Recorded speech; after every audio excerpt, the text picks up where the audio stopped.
Name will shows your character. పేరు ఎప్పుడు కూడా నీ గుణలక్షణాన్ని చూపిస్తుంది.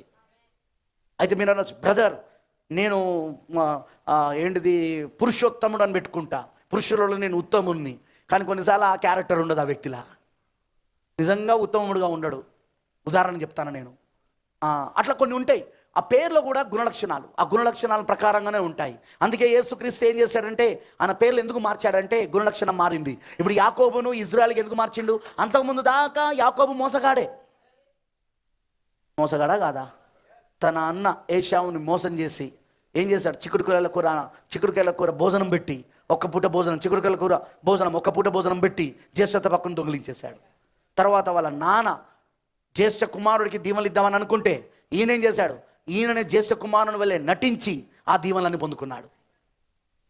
యాకోబు అంటే మోసగాడు, అన్నను మోసం చేశాడు, నాన్నను మోసం చేశాడు. నెక్స్ట్ ఇప్పుడు లాబాను, మామను కూడా ఏం చేసిండు? మోసం చేసిండు. కానీ ఒక రోజున ఏం జరిగింది?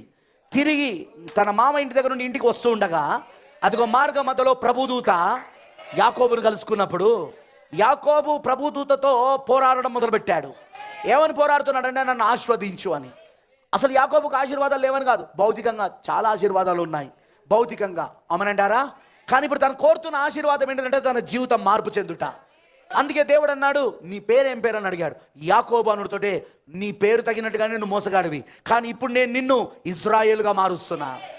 Praise the Lord, hallelujah. Israel అంటే అర్థం ఏంటిది? రాజకుమారుడు, రాజు యొక్క కుమారుడు. ఆమేనంటారా?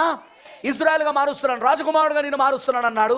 ఆ తర్వాత ఆయన పేరు మారిన తర్వాత ఆయన గుణలక్షణాలు మారినాయి. ఆయన గుణలక్షణాలు మారిన యాకోబు నుండి, మోసం చేసే గుణలక్షణాల నుండి ఇప్పుడు రాజకుమారుడిగా మారి, ఆ తర్వాత ఆయన ఎన్నడూ ఎవరిని మోసం చేయలేదు. ఆయన యథార్థంగా జీవించడం మొదలుపెట్టాడు, అందరికీ నమ్మకంగా జీవించడం మొదలుపెట్టాడు. చదవండి మీరు బైబిల్లో. అక్కడ ఆయన పేరు మారిన తర్వాత ఇక ఆయన హల్లెలూయా అందరితో ఆయన జీవితం మారి యథార్థంగా బతకడం మొదలుపెట్టాడు ఆయన. ఆమేన్. గుర్తుపెట్టుకోండి, పేరులో కూడా ఉంటుంది. ఆ పేరు ఒక అభిషేకం.